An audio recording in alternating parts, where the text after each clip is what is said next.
Morning, welcome back to my channel Swapnapuran vlog. আমি হাজির হয়ে গেছি তোমাদের সামনে আমার একগুচ্ছ স্বপ্নপূরণের স্বপ্ন নিয়ে। তোমরা সবাই কেমন আছো? আশা করছি ভালো আছো, আমরাও বিন্দাস আছি। তো আজকে হচ্ছে মঙ্গলবার আর এখন ঘড়িতে দেখতেই পেলে 6:30 বাজে। তো আজকে ঘুম থেকে অনেকটাই সকাল সকাল উঠেছি প্রায় ওই ধরো 6:45 নাগাদ। আসলে কলিং বেলের আওয়াজে ঘুমটা ভেঙে গেছে, তবুও একবারের আওয়াজে ভাঙেনি, বারবার করে বাজিয়েছে অনেকক্ষণ ধরে, তারপরে ঘুম ভেঙেছে। দরজা খুলে দেখি কলের মিস্ত্রি সকালবেলায় এসে হাজির হয়েছে। আসলে চন্দন যে কালকে ফোন করেছিল আমি সেটা জানি না, আর এত সকাল সকালে আসবে বুঝতে পারিনি, ওই জন্য দরজা খুলে বলে বৌদি কখন থেকে ডাকছি, ভাবলাম কি জানি কি হলো, কেউ নেই নাকি বাড়িতে। আসলে চন্দন তো বাইরে থেকে সাইড দিয়ে তালাটা মেরে যায়, তো বুঝতে পারেনি। তো যাই হোক, উঠে দরজা খুলে দিলাম, কলের সব কাজগুলো করে দিয়ে গেল, মানে সবগুলো কলই ওয়াশ করে দিয়ে গেছে, বাথরুমের, বেসিনের, রান্নাঘরের। তো দেখতেই পাচ্ছ যে কতটা পরিমাণে আয়রন হয়েছিল ঘরের মধ্যে, মনে হচ্ছে যেন কালি লেপে দিয়ে গেছে। আসলে বললাম না রবিবার দিন কল মানে ট্যাঙ্কি পরিষ্কার হয়েছে, পাইপলাইনগুলো সব ওয়াশ হয়েছে। তো পাইপলাইন ওয়াশ করার সময় না কলটা খুলে দিতে হয় ঘরের কলগুলো, কিন্তু চন্দন যেহেতু বাড়িতে ছিল না তো কলগুলো খোলা হয়নি, সেই জন্যই মানে সব আয়রনগুলো এসে আমাদের কলের কাছে জমা হয়েছে।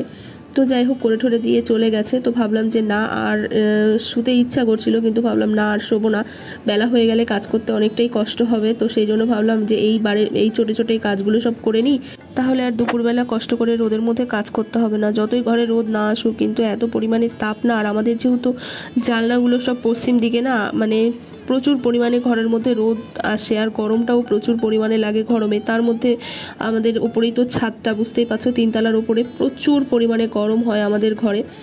তো যাই হোক ঘর ফর সব মুছে নিলাম, সোনাকে বললাম সোনা উঠে পর পড়তে বস। তো এখন একেবারে স্নানটা করে ফ্রেশ হয়ে নেব, স্নান করে নিলেই ভালো লাগবে। কি বলো তো, সকালবেলা ঘুম থেকে উঠতেই কষ্ট, উঠে পড়লেই না ভালো লাগে, শরীরটা খুব ফ্রেশ লাগে আর খুব মনে চনমনে লাগে। কিন্তু ওই যে আলসি করে ঘুম থেকে উঠি না, ঘুম কিন্তু ভেঙে যায়, কিন্তু উঠতে ইচ্ছা করে না, মনে হয় এই উঠি করে আর ওঠাই হয় না। আমাদের সবারই, আমার ভাইয়ের, তারপরে রিয়ার, মানে আমাদের ফ্যামিলির সবারই মানে ঘুমটা যে কি প্রিয় আমাদের, কি বলবো তোমাদেরকে। চন্দন তো ঠেলায় পড়ে ভোরবেলা ডিউটি যায়, মানে ওকে যেতে হয় বাধ্য হয়ে, তাই জন্য। আর আমাদেরও সকালবেলা স্কুল থাকলে ঘুমটা ভেঙে যায়, যদিও সকাল সকালে উঠতে হয় না উঠতে চাইলেও। কি বলতো, আমাদের যত রাত অবধি ঘুমাতে দাও, মানে সারা রাত ধরে জেগে থাকতে পারবো, কিন্তু ওই একবার শুয়ে পড়লে, ঘুমিয়ে পড়লে আর উঠতে ইচ্ছা করে না। তো কি আর করা যাবে।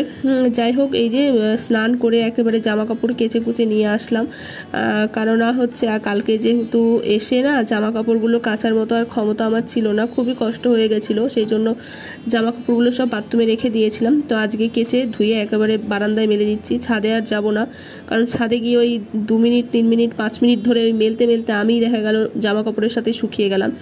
এত পরিমাণে রোদ উঠেছে না, তো ভাবলাম যে থাক বারান্দাতেই মেলে দিই, বারান্দাতেই শুকিয়ে যাবে। কি বলো তো, বারান্দায় না ঘন্টাখানেকও লাগে না জামা কাপড় শুকাতে, তো 2-3 বার করে মানে তুলে মেলে দিলে, মানে তুলে বলতে মানে একবার মেলে তুলে 1 ঘন্টার মধ্যে শুকিয়ে গেলে 2-3 বার ধরেই আর কি শুকিয়ে যাবে আর কি সবগুলো জামা কাপড়। তো যাই হোক সব জামা কাপড় মেলে ঠেলে দিয়ে এখন যাব হচ্ছে পুজো দিতে। তো তার আগে দোকানে যেতে হবে, বললামই তো যে আজকে মঙ্গলবার, তার মধ্যে আজকে হচ্ছে হনুমান জয়ন্তী, তো বজরংবলীকে তো লাড্ডু দিয়ে পুজো দিতেই হবে।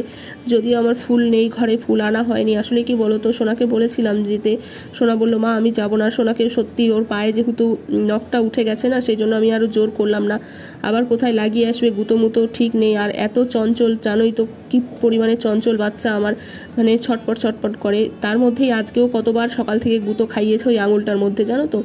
মানে এত নড়াচড়া করলে, এত বান্দরের মতো করলে কি আর ভালো হয় বলো ঘাটা। আমি বলছি যে একটু স্থির হয়ে থাক, ঘাটা একটু সৈনিক, পুরো নখটা উঠে গেছে জানো তো, অর্ধেকটা মানে একদম সঙ্গে সঙ্গে উঠে গেছে, আর অর্ধেকটা উঠে রয়েছে কিন্তু মানে বেরিয়ে যায়নি আর কি, নখটা মানে নড়ছে, তুলতে পারছি না, মানে শুকিয়ে ওটা মরে যাবে আর কি, এরকম অবস্থায়।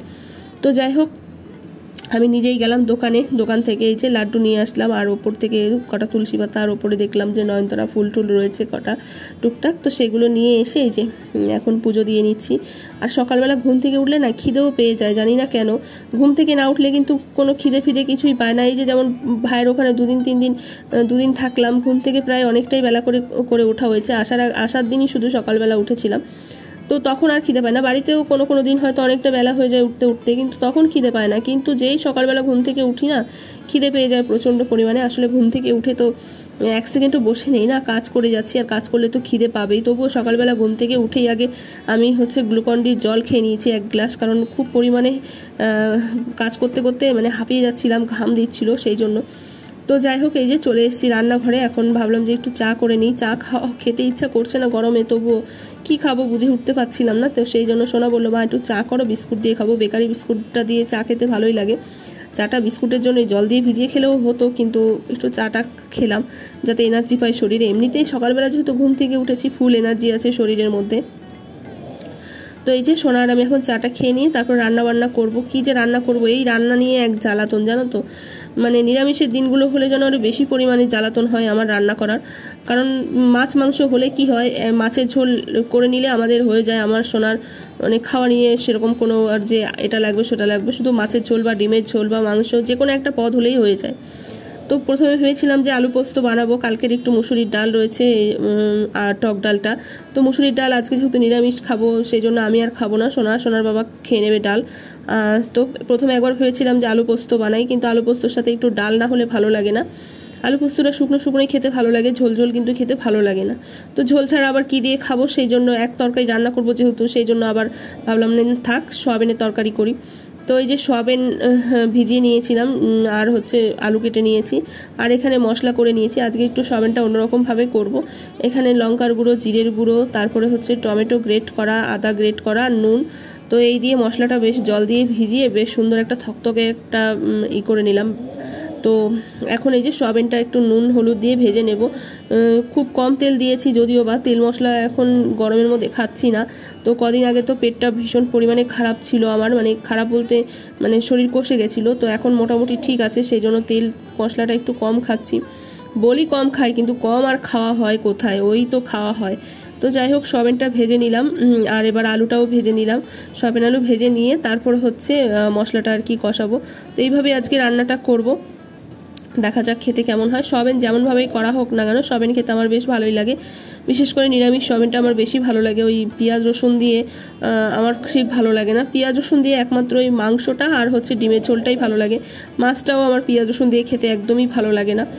তো এই তো এখানে একটু চিনি দিয়ে দিলাম তেলের মধ্যে, আর জিরে আর তেজপাতা শুকনো লঙ্কা দিয়ে দিলাম গোটা। একটু গরম মশলা থাকলে, গোটা গরম মশলা থাকলে দিলে ভালো হতো, কিন্তু গোটা গরম মশলা এখন আর নেই ঘরে, আনাও হয়নি। তো একটু ভাজা ভাজা করে নিয়ে তারপরে এখানে এই যে মশলাটা গুলে রেখেছিলাম সেই মশলাটা দিয়ে দিলাম। মশলাটা এবার ভালো করে কষিয়ে নেব। তেলটা কমই দিয়েছি কিন্তু দেখো তোমরা।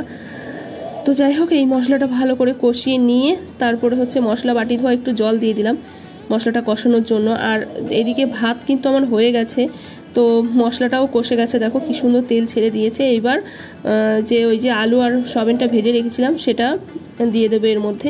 তারপরে একটু নেড়ে চেড়ে কষিয়ে নিয়ে তারপরে গরম জল দিয়ে দেবো। গরম জল দিলে রান্নার স্বাদটা ভালো আসে, কিন্তু ওই আলসি করে দেওয়া হয় না, গরম জল করার আলসি। তো আজকে গরম জল দিয়েই করব, যেহেতু এক তরকারি রান্না করছি। তো একটু ভালো করে জুতজাত করে রান্না না করলে তো খেতে পাই না। মুখটা না এত বাজে আমাদের, কি বলবো। একটু ভালো মন্দ ছাড়া যে কেন খেতে পারি না, ভালো লাগে না, জানো তো। মানুষ কত সুন্দর কি একটা যে কোনো একটা তরকারি বা একটা কিছু দিয়ে খেয়ে নেয়, কিন্তু আমাদের আবার ভালো মন্দ। এই যে আজকে সয়াবিনটা হয়েছে, তবুও খেতে পারছি সয়াবিনটা, কিন্তু ওই নিরামিষ জাতীয় জিনিস আমি জানি না কেন যে আমি খেতে পারি না ছোটোর থেকেই, জানো তো। নিরামিষ খেতে আমি পারি না একদমই। ছোটোবেলায় কী হতো জানো তো, ছোটোবেলায় ওই শনিবার, আমি ছোটো থেকেই দেখে আসছি আমাদের বাড়িতে শনিবার করে নিরামিষ হতো। তো যেহেতু জয়েন্ট ফ্যামিলি ছিল ছোটোর থেকে, ঠাম্মা দাদু কাকা পিসি সবাই একসাথে ছিল। তো কী করতো, যেদিন শনিবার করে নিরামিষ হতো না, আমার ঠাম্মা পাড়ায় বেরিয়ে যেত, জানো তো, যে কার বাড়িতে মাছ হয়েছে। আর গ্রামের দিকে কি হয়, এর বাড়ি তার বাড়ি গিয়ে তরকারি, ধরো তোমার বাড়িতে তরকারি থাকলো না, ওই বাড়ি থেকে একটু তরকারি নিয়ে আসলে, বা তার বাড়ি থেকে একটু তোমার বাড়ি থেকে নিয়ে গেল, এরকম হয় গ্রামে। তো আমার ঠাম্মা পাড়ায় যেত, কার বাড়িতে মাছ হয়েছে বা ডিম হয়েছে নিয়ে এসে আমাকে তারপরে খাওয়াতো। এই রকম একটা বাজে অভ্যাস হয়ে গেছিলো। তো এখন যাই হোক, এখন তো নিজে মা হয়েছে, এখন যদি একটু মেনটেন না করি তাহলে আমার ছেলেটা কী শিখবে। তবুও তো ছেলেটাও ঠিক হয়ে গেছে আমারই মতো, মাছ মাংস ছাড়া খেতে পারে না। তো দেখতে পেলে ওর নখটার অবস্থা কি, পুরো উঠে কি অবস্থা। তো বললাম যা স্নানে যা। তো স্নান করে এসে এই যে দুজন এখন খেয়ে নিচ্ছি। আজকে চন্দন এখনও আসেনি, আর আজকে আমার পুরো 12টার মধ্যে সব রান্না বান্না সব কিছু কমপ্লিট হয়ে গেছে। 1 ঘন্টা 2 ঘন্টা প্রায় রেস্ট নিলাম, এখন ওই প্রায় 1:30টার কাছাকাছি বাজে। তো আজকে সত্যি সকালে যদি ঘুম থেকে ওঠা যায় না, পুরো একদম কাজগুলো টাইমের আগেই একদম সারা হয়ে যায়, অনেকটা সময় পাওয়া যায়। তো এই তো এখন সোনা আর আমি খেয়ে নেব। চন্দন এখনও আসেনি, চন্দন বলে তোমরা খেয়ে নাও, আমার আসতে দেরি হবে। তো এই তো আর পাঁপড় ভেজে নিলাম একটু, সবনের সাথে একটু পাঁপড় ভাজা না হলে বললাম না নিরামিষ খেতে খুবই কষ্ট লাগে। সোনা আবার জিজ্ঞাসা করছে কেমন হয়েছে মা, আমি বললাম ভালোই হয়েছে আর কি। তো এই তো দিনটা শেষ কিভাবে যে হয়ে যায়, ঘুম থেকে উঠতেই দেরি, তারপরে দিনটা যে কোন দিক দিয়ে কাজ করতে করতে পার হয়ে যায় বোঝাই যায় না। তো একটু শুয়ে পড়েছিলাম আজকে, কি যে অবস্থা, মানে আমি যদি একটু বেখেয়াল হই না তাহলে একদম পুরো সব কিছু শেষ। তো আমি ঘুমিয়ে পড়েছি, আমি না বুঝতে পারিনি, দেখি কি আন্টি ফোন করেছে, তখন 7টা 5 না 10 বাজে। বলে কী গো পড়তে আসলো না? আমি ধরপড় করে উঠে কী গো তুমি পড়তে নিয়ে যাওনি সোনাকে, আর আমাকে ডাকোও নি? মানে এই রকম একটা লোক জানো তো, মানে এই রকম কী যে করব আমি ওকে নিয়ে বুঝে পাই না। তো যাই হোক আর পড়তে যায়নি। তো কালকে থেকে আর ঘুমাবো না ভাবছি দুপুরবেলা। কি হয় বলো তো, ওই খাওয়া দাওয়া করে না যখন ঘরে বিছানায় শুই না, এত পরিমাণে গরম, তো এসিটা যখন চলে না ঠান্ডায় না অটোমেটিকলি ঘুম না পেলেও মোবাইল দেখতে দেখতে মোবাইলটা হাত থেকে পড়ে গিয়ে ঠিক ঘুম পেয়ে যায়। তো যেহেতু গরম পড়েছে না, ওই জন্য আমি একবেলা করে ভাত করি, মানে একবেলা দুবেলা আর কি করি ভাত, একবেলা করে বলছি মানে একবেলাটা একবেলাই করে নিই। তো ওই জন্য এখন আবার ভাত করতে হবে। তো ভাত বসিয়ে দিলাম। তার আগে যে কতগুলো কাজ করেছি সেগুলো তো আর তোমাদের সঙ্গে শেয়ারও করা হয়নি। তো এসেছিলো ওয়াটার পিউরিফাইটা আজকে সার্ভিস করতে, কদিন ধরে আসার কথা, সেই যে আমি গেছিলাম ভাইয়ের ওখানে, সেই শুক্রবারে আসার কথা ছিল, আসেনি। তো চন্দন ফোন করেছিল, তো আজকে এসেছিলো। এই তো এসে পুরো পরিষ্কার করে দিয়ে গেছে ওয়াটার পিউরিফাই। সেইটার থেকেও যে কত কিছু বেরিয়েছে, রান্নাঘরটার অবস্থা আবার সেই সকালের মতো অবস্থা হয়েছিল, সেইগুলো সব পরিষ্কার করে ভাত বসিয়েছিলাম। তো খাওয়া দাওয়া করে এই যে রাতের বাসন টাসনও মেজে নিলাম, এখন যাব হচ্ছে শুতে। সারাটা দিন যে কি পরিশ্রম যায়, সবাই বলে যে ঘরের হাউস ওয়াইফরা কী করে সারাদিন, ওই তো শুয়ে বসে থাকা। মানে হাউস ওয়াইফের জায়গায় একদিন একটু কাজ করে দেখলে টের পাবে যে সারাটা দিন কিভাবে কাটে। তো যাই হোক বন্ধুরা, আজকে আর বকবক করছি না, আজকের ভিডিওটা এখানেই শেষ করে দিচ্ছি। আজকের ভিডিওটা যদি তোমাদের ভালো লাগে তাহলে like comment share and subscribe করে দিও, আর যারা ফেসবুক পেজ থেকে দেখছো তারা ফলো করে দিও।